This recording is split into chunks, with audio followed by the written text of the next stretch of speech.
नमस्कार, आपके साथ मैं हूं रंजना सिंह राठौर। शुरुआत करेंगे वॉर की खबरों के साथ। इजराइल और हमास एक समझौते के बेहद करीब हैं।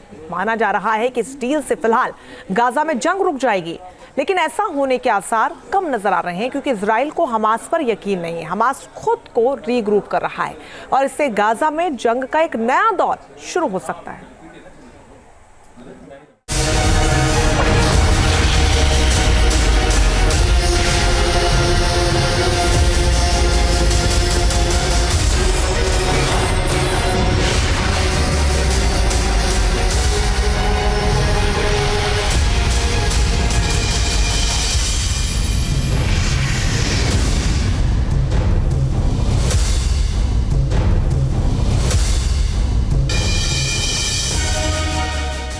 सबसे बड़ी डील होगी, लेकिन जंग और भड़केगी।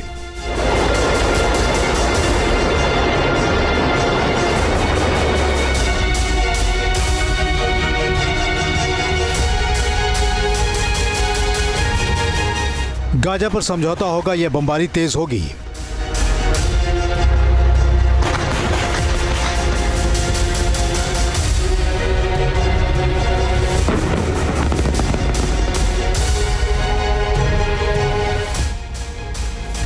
इजराइल पूरा बदला लेगा, लेकिन सिनवार को जिंदा रखेगा।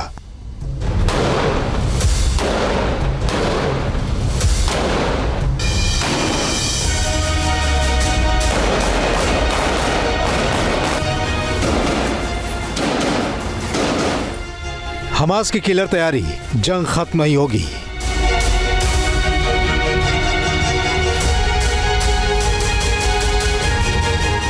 हमास का वजूद मिटाने के लिए इजराइल ने गाजा के कोने कोने को बमों से छलनी कर दिया है। इजरायली सेना हमास के आतंकियों का चुन चुन कर सफाया कर रही है। आईडीएफ के सैनिक गाजा के रिहायशी इलाकों में बंकर से लेकर सुरंग तक हमास के आतंकियों को पाताल से ढूंढकर मौत के घाट उतार रहे हैं।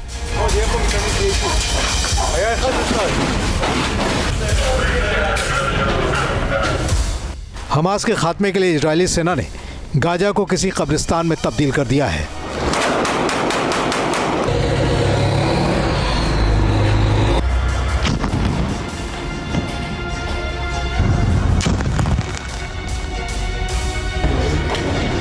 आसमान से हवाई हमला हो या फिर जमीन पर सीधी जंग, इजराइल हमास को पूरी तरह जमींदोज करने पर आमादा है।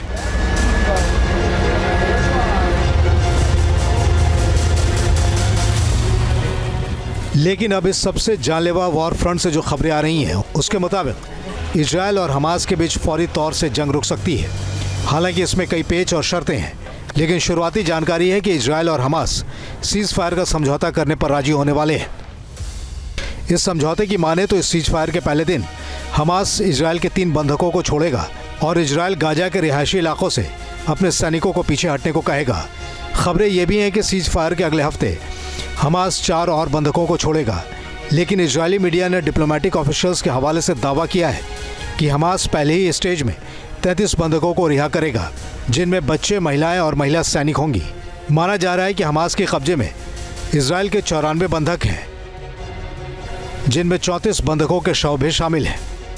7 अक्टूबर 2023 को हमास के आतंकियों ने इजराइल के अंदर सबसे बड़े हमले को अंजाम दिया था। हमले में इजरायलियों और विदेशी नागरिकों की मौत हो गई थी। इस हमले के दौरान हमास ने कईयों को बंधक बना लिया था। अब 15 महीने बाद शांति समझौते की बात हो रही है।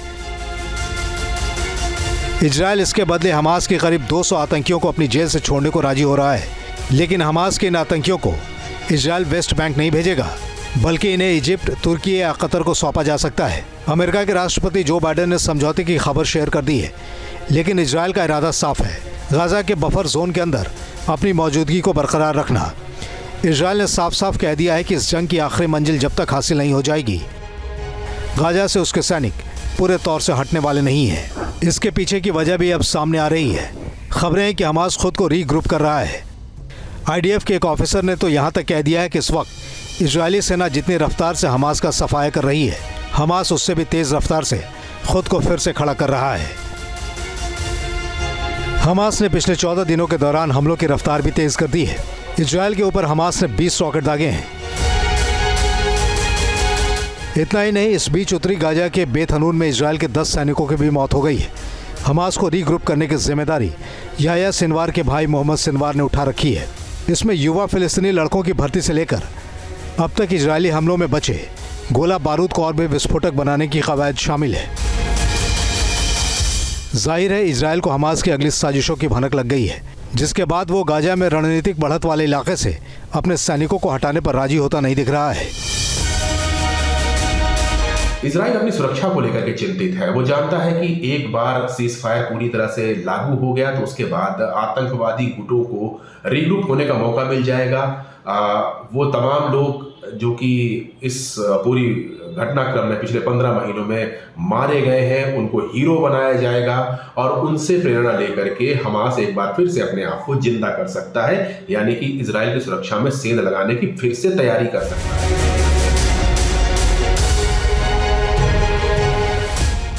किसी भी शांति समझौते के बावजूद इजराइल को हमास पर यकीन नहीं है। इजराइल ने साफ कर दिया है कि हमास के आतंकी लीडर रहे याह्या सिनवार की डेड बॉडी हमास को नहीं सौंपेगा। पिछले साल अक्टूबर में इजरायली सेना ने राफा में सिनवार को मार गिराया था। दावा है कि मौत से पहले जख्मी सिनवार के आखिरी वक्त का ड्रोन वीडियो भी सामने आया था। सिनवार की मौत के बाद इजराइल के प्रधानमंत्री बेंजामिन नेतन्याहू ने कह दिया था कि सिनवार के खात्मे का मतलब जंग का खात्मा नहीं है। दावा किया जाता है कि सिनवार का शव अभी भी इजराइल के कब्जे में है।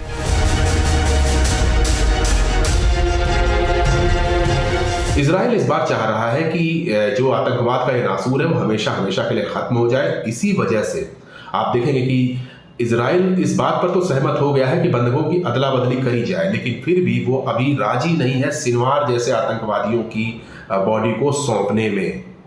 इजराइल ने स्पष्ट कर दिया है कि वो किसी भी जल्दबाजी में नहीं है। वो हमास की तरफ से पहल को देखेगा, उसके बाद ही अपने आगे के निर्णय लेगा। हमास के साथ शांति समझौते में इजराइल कोई भी मौका इन आतंकियों को नहीं देना चाहता है।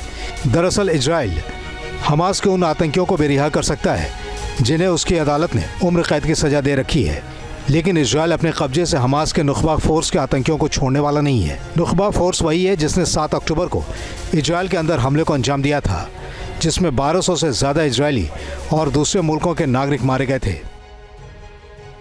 अमेरिका के राष्ट्रपति जो बाइडेन ने कहा है कि हमास और इजराइल के समझौते को लेकर इजरायली पीएम नेतन्याहू से उनकी बात हुई है और यह समझौता अपने मुकाम तक पहुंचने वाला है, लेकिन इजराइल को हमास के इरादों की भनक है। जाहिर है गाजा में हमास पर नकेल ढीला करने का मतलब होगा लेबनान में हिजबुल्ला और यमन में हुती विद्रोहियों को भी मौका मिल जाना।